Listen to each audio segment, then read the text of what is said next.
want to use generative AI to increase your productivity and your business? So by show of hands, We all are here for this. So you're ready for it. So a quick introduction about myself. So this is what I do for a living. Me and my company. We have educate people about this. I have been, as Nikki mentioned, 18 years of experience as a principal data scientist. I worked in companies like Accenture, Hewlett Packard, where I build teams for data and analytics. Now coming to this hot topic now, that why I'm here speaking with you, because of the boom that is there about generative AI. So now what has actually happened? As we all mentioned, that AI is very old. It was coined by John McCarthy in the year 1956, and people were not talking so much about this. But now, because ChatGPT was available since November 2022, everyone started using it, and that term has come across. And we as an educators and using AI for the last 18-19 years have to talk about this and to create awarenesses. So I am also one of the advocates of the Ministry of AI in UAE, where I give such talks to mainly educators, to professionals, to give the real knowledge of AI. And thanks for all the guests here who shared their knowledge and their experience about this. And I will talk a little bit more. Sorry for this thing. We all know. Okay, cool. So now the agenda is basically just to talk about it, right? And any questions, I am really open to take it, because this is more of a discussion. So now when people talk about AI, I personally divide AI into two parts. It is my personal opinion.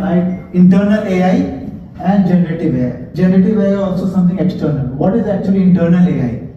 All of the companies have data. Like people were talking about business and intelligence, data analytics, all these things that comes under an internal AI, which I'm not going to talk much about, because it is a very huge industry out there which is using this. All the companies like Amazon, Google, who have lots of data sets, are building solutions on the internal AI. And to have internal AI, you need to have data. You need to have a strong pipeline. Today my focus shift is more of the generative AI part, the external AI that companies can start using immediately. What is a simple definition of generative AI?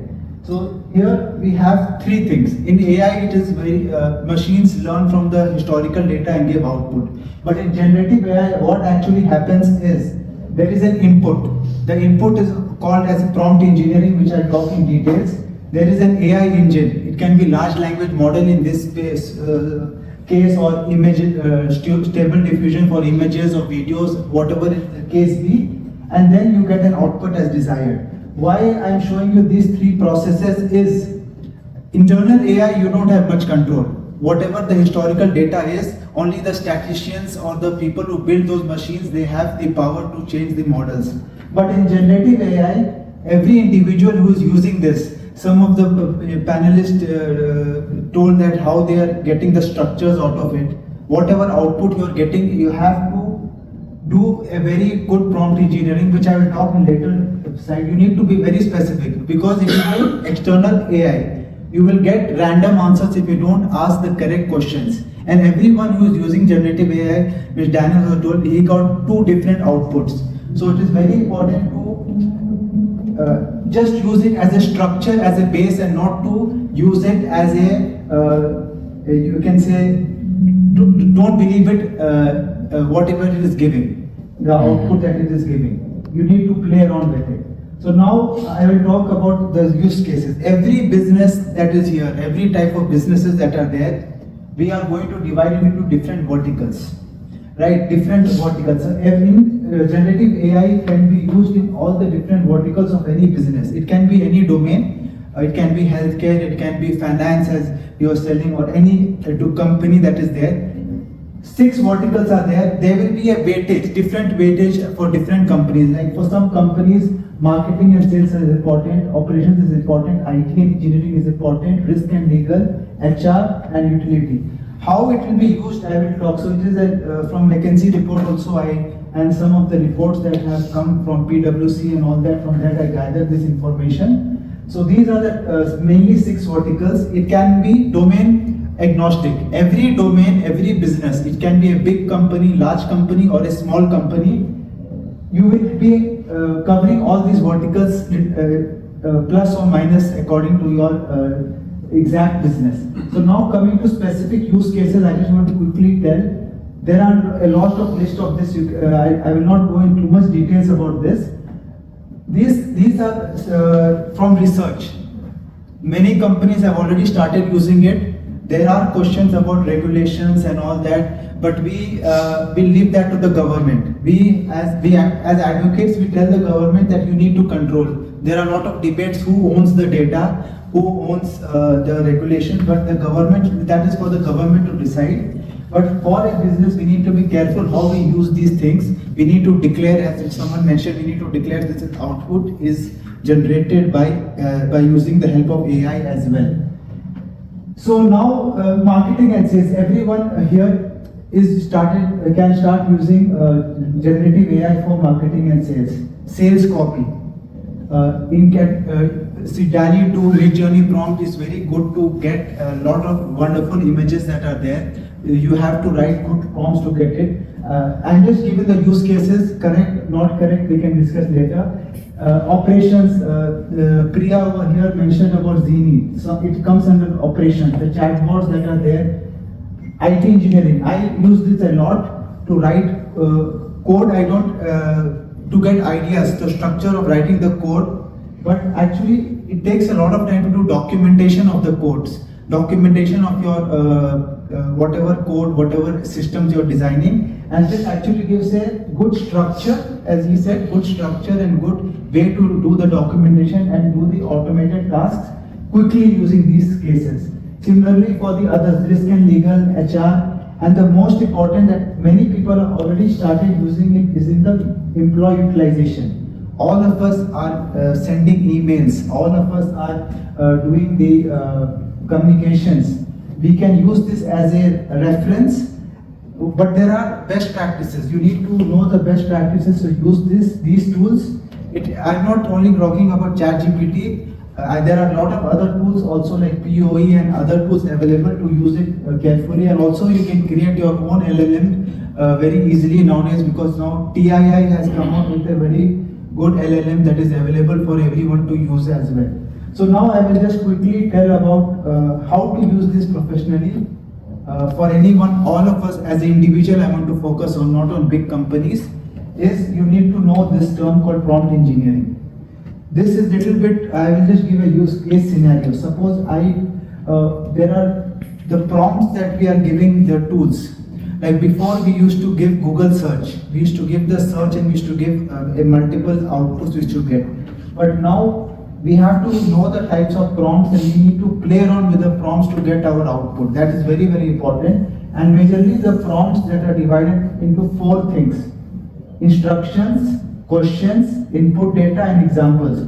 You can train your GPT to give you outputs according to your persona, according to your tone. You can give them questions, you can give them instructions and examples of how you want to generate the content. So these are the 4 types of prompt. In every prompt, according to the situation, you can use a combination of these. And now coming to this example. Like suppose you want to write an article on business networking. Just an example. If you are a beginner and if you're just using ChatGPT, you may just type this first line. And many of us will get a very random answer. But if you want to use ChatGPT to get a specific output according to you, like for me when I use this, I will mention that I want you to act as a data scientist, very proficient SEO writer, and I want the text, and also I want to put this on my website, so I need to convert it into a HTML with hyperlinks of my articles. I will show you this, why it is very important. You can write your tone, what tone you want me to give. You have to write prompts very specific to your use case, and it takes some time to design this. And I generally write very big prompts, very specific to what my use cases are, and this also I tell my clients also to do that. And then I will tell them, now write an article on this particular topic. Now see this thing, why is it so important to do this? Because if you use this, you will get a very general, very not very good answer to use it directly. If you just use few lines, and because GPT also is, as it's an external AI, it will just hallucinate and give you a very general output. But if you use very specific prompts, telling it to act as what, giving the tones and giving the personal style, then you will get a very good article. You have to play around with this, but this will give you a very good article. So now this article I have got on, I have put it on my website with a hyperlink, and this everything was generated with the help of GPT. They gave me an HTML code which I have put on my WordPress website. So ideally, this before GPT, it used to take me around, me or my team, 3 hours to do this, because we had to write the complete text. We need to write, put the outline. We need to give hyperlinks. When you click the hyperlink, it will go to that particular topic. And as we all know, to write a good article, see, as someone mentioned, SEO, search engine optimization. To make a good, there are certain rules that are there. 2000 lines of words should be there. You should have a good content. You should have hyperlinks. You should have images. And images also for this, I did not show the article now. Images also I have generated for this topic using DALL-E 2. It's using the complete prompts that I wanted to use, and also I have put 2 images. So this work, it should take me 3 hours to write an article. I used to do weekly 1 article before ChatGPT came for access. Now I am doing this article 10 minutes. And now before I used to do weekly 1 article, now I can do daily 1 article for my website. So this is a simple example that personally I have been using, and most of the companies can do this. What this is doing is a 3 hours work has reduced to 10 minutes. And this is because of this part also. You had to write a very good prompt. It is also giving you the HTML code with hyperlinks. And you need to put that little bit of HTML knowledge you can have, and you can put this in action. So, about the tones, I just wanted to talk about the tones. I showed you there were 2 tones and the writing style. There are these many options of writing tones. There are much more, but I could only show you few in this slide. You can change your tones accordingly. Suppose you are writing to an audience, to an academic audience, or you want to be an authoritative tone, confident tone, play around with this. There is no right and wrong answer. This is what I tell everyone. You need to play around with the tones to see if that resonates with your crowd and your writing style. Similarly, tone is there and writing style are there. I had used conversational and I had used formal because it was looking good, but I had 5 or 6 iterations, then only I picked the correct one.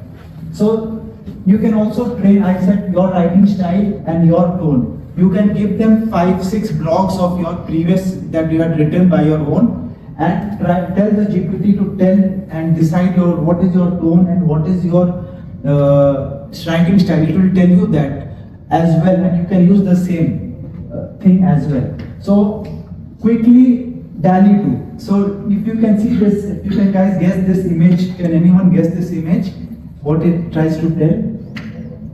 Sorry, can you go back to writing style again? Yes, sorry. Thank you. Thank you. So can you guys guess this image, anyone? Boost This image? collection? Yes, okay, go ahead. Snow for the first time in Burj Khalifa. Yeah, so Burj Khalifa, Sheikh Zayed Road, flying taxis and everything. A futuristic image, a prompt. This prompt also, you have to write a very elaborate prompt to get wonderful images for you to use in your creatives. So this is, who owns this? I don't know right now. That's not the correct answer. I am just one of the users. But we are creating such prompts, giving long, we can give a 400 character prompt in DALL-E 2. So you can try to use it and play around with it, and you can get wonderful images for your creatives. I just wanted to show this because this is one of the good creatives that I have created using the prompts. And it's a very 400 characters of prompt that is there. And quick takeaway just from this quick talk I wanted to give is, I have showed you a lot of use cases. There were around 6 different sub-verticals. Every vertical had 3. So total around 20 use cases I have shown. Pick up one use case that you can start using. Just start with one. Identify how you can reduce your time. Like how I reduce my time for one activity from 3 hours to 10 minutes. Take any area, use GPT, DALL-E 2 and learn about this. There are rights and wrongs, you need to practice, you need to see iterations. You cannot just directly use a single prompt. As someone, she mentioned, I think she left, I can't see her, she mentioned that don't be lazy, play around with it. You use this opportunity, try out what is your tone, and once you start doing the prompts, you will learn and you will use it better. And the second part is learn about prompt engineering. This is the difference that is going to make from the expert users and the mediocre users who are just using it as a, you can say, shortcut. It is not a shortcut. You need to spend some time, learn about prompt engineering, the tones, the writing styles, the formats and everything. And one thing good about GPT-3 and all these things, as you are using these tools, it learns. The prompts are getting saved, and when you are giving it again, according to your sign-in. Like suppose when I use GPT with my login and I try to get an output, and I use my wife's account to use it, the difference is a lot, because she is searching about different things. I am searching about too much technical things, but I also check that what is the difference in output, and I have also done research that whatever in your login, whatever you are doing prompts, historically it is going to tell you about that. Similarly, one person in one of the events, he was using this GPT, he was a coder. Then he got something called pressure cooker. And why? Because in that account, previously someone asked about pressure cooker and something happened like that, and the GPT gave you a very weird answer. So this thing really happens, it takes the historical data, so you need to be very, very clear about the prompts and how you are using it. So, and now that's it, and we will surely connect on LinkedIn, and I'm sure there are a lot of questions. Yeah. Mic? It's really, it's really a question from an engineer to an engineer. Yes. As I said before, I have used AI to generate content. Yes. And when I've used it for finance, which is my field, what comes out in that report, I can understand it, I can use it, and I can modify it to whatever I need to do. That's very fine. However, and I want to give you this with an example. My wife is a global top art trader. She trades Picasso's and Leonardo's. It's the only thing she does. So she's been working in this field for now over 30 years. She understands a lot about it. I understand zero. Total ignorance in the field. For as much as I know about finance, I know nothing about that. So if I write and ask AI to come up with a report on art trading, I have no idea of what I'm looking at when this information comes to me. So the question here is, how does someone that knows nothing about a certain subject, that asks, AI to get me this report, how that person makes a difference between the rubbish that come out of it? I tell you, in ChatGPT I've gotten a tremendous amount of rubbish in finance. I can tell you what it is. Half of the report I throw it in the bin. So how does a person that understands nothing about a certain subject comes up with something that makes sense? For instance, to provide a new report to a university or to a client or whatever. What's the answer to that? So, very good question. One thing about this, as I told you, you need to use it as a reference. You need to have domain knowledge. You need to know about, like, finance. So I saw that I did not purposely mention finance, because finance is a very risky thing, and there are a lot of misinformation online about finance specifically. You mentioned our sentiments earlier on, right? That's why very judgmentally I have not used the finance here, because it's a very specific field in which sentiments are very important, and online you know about sentiments, it is very different. Now coming to your thing about domain knowledge. You need to have domain knowledge. When I started also using this tool for AI and for specifically for statistics, I was getting a lot of different, you can say, outputs which I had to read, and then I had to correct it. I had to give them some prompts to correct this thing or not use it at all. To you can say use it as a, you can say, framework or instructions, and maybe change the things that are wrong. Every output that you get from these tools, you need to have a domain expert. If you don't know about that subject, then if you are getting an output and you put it without checking it, it is wrong. You need to have a domain expertise in that field, and you need to at least know what it is putting, and if it is putting it wrong, you need to ask it to correct it. Because as you told, right, how this large language model works, it's a sequence. Like as Kishore also said, there are 5 words.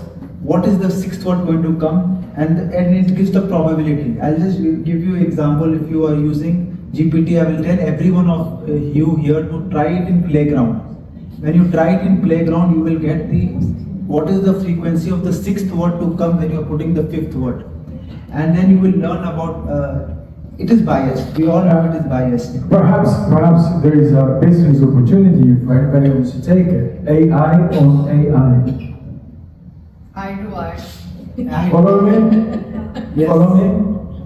So you have an AI result coming in. You have another algorithm that checks that as being truthful, rubbish, or whatever. So then you have all the information. So I don't have time to do it. You can do it. So this is one thing that directly using LLMs from GPT is not a good idea. That's why we have something, a filter over it. How you want to control for your businesses and have the right output. Because to be honest, there is opinions online about everything. There are 2 or 3 different opinions. Which one is the correct one according to your business, according to your policies and your standards? You need to have an internal LLM or a filter over the GPT. You can say we call it as a prompt learner to filter it out and use it accordingly, and that is very important. And you have to be cognizant of the fact that whatever historically, and I'll tell you one very good example about this playground. If you mention that the nurse was very tired, and you see the probability of the word coming she is 89% compared to 11% that is going to come a he. So you see that the AI has taken a bias that all the nurses are always females and the doctors are always males, and which is the wrong thing. And that's why you need to be a little bit cognizant that AI is at the end, it is using all the data that is there, different web crawler data that is available. So you need to be cognizant that you need to redefine what you are using in a proper way. So that is my thoughts about that. And how many more questions? Yeah, of course. I just want to mention it's Yeah. the same when we're using translation programs. If you don't know the language and can check, you're lost. Yes. Because often it's really done in the wrong way. Yes. It is one thing that we told that these tools help you. For translations also, you cannot, for when I'm using translations for different languages, the translation is done. So AI helps you in giving you the first draft of translation, and you need an expert who knows, like suppose French. You need a French person to read that once and correct it. But it has reduced his work. Before he had to do the complete translation, now the AI is helping to do the translation first draft, and he has to review it and make sure the translation is fine. So this is what we generally do. We have to have a review at the end before we give the output to our clients or to our website or anything. Or the app, you need to have a check, quality check from an expert. So that expert thing will always be there. In Arabic as well, I would like to emphasize that the accent also, like if you can tell, I want an Emirati accent, an Egyptian accent, trust me, it worked very well. Yes, the dialect. So that is one thing that we are also working with. For Emirates, the dialect is very different. So the Ministry of AI is actually training the model on specific AI UAE culture-based dialect, because Emirati dialect is very much different from the other dialects, even the wordings. Ashad, I have one basic question. I Yeah. think everybody will have it. We have more than about 20 companies, right? And we are growing up, and we have to update the websites on a very continuous basis, considering our global competitors and local competitors. Yes. How AI can do it very easily for us, because the content is changing, we need to refine it and update it. So how we can do it, because we're taking too much time with this. Yeah, so there are a lot of AI. So I told you about general AI right now. There are a lot of specific AI to make websites also. At the end of the day, they are using GPT, but there is a layer. Websites, you need to use these tools to update. So there is one thing about websites, about when you are doing prompt engineering, and I can give one example if I have 1 minute. Like, you need to have your fact sheets about your company, like FAQs or the company profile. You need to feed the GPT your company profile and your whatever you have, and you need to ask the prompt to summarize from that particular thing. So you are not using the external GPT, you are using the GPT from your internally fed fact sheets about your company, about your products, and you can summarize that. I'll give you one quick example everyone can relate with. Most of you are using LinkedIn here, right? So LinkedIn is different from a resume. You people agree that, right? But if you want to make a summary, if you want to make your LinkedIn profile, so I also do a lot of trainings for LinkedIn. So if you want to make your LinkedIn profile, how will you cannot use ChatGPT and tell make me write a description for me, write about me, about your and you cannot paste your resume directly.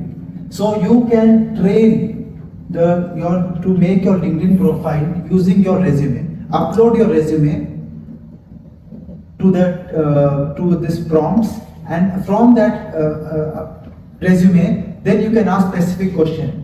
Write me a catchy headline from my resume. Write me about me from that resume. Write me about my experience from this company.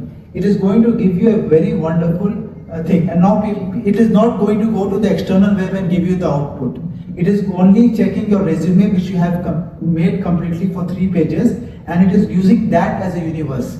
And this is the game changer, guys. Try to understand. These tools are there. If you don't know about what I am saying, you will not be using it effectively. Now, I gave you a simple example for LinkedIn. Similarly, you can do it for any other thing. You need to give the GPT, please only take answers from this fact sheet or this product or catalog or this resume and give me answers. It will not go anywhere else. It will not go on the web. It will just take that document, and it has a lot of summarization and all those things that happen, and it is going to give a very, very wonderful output.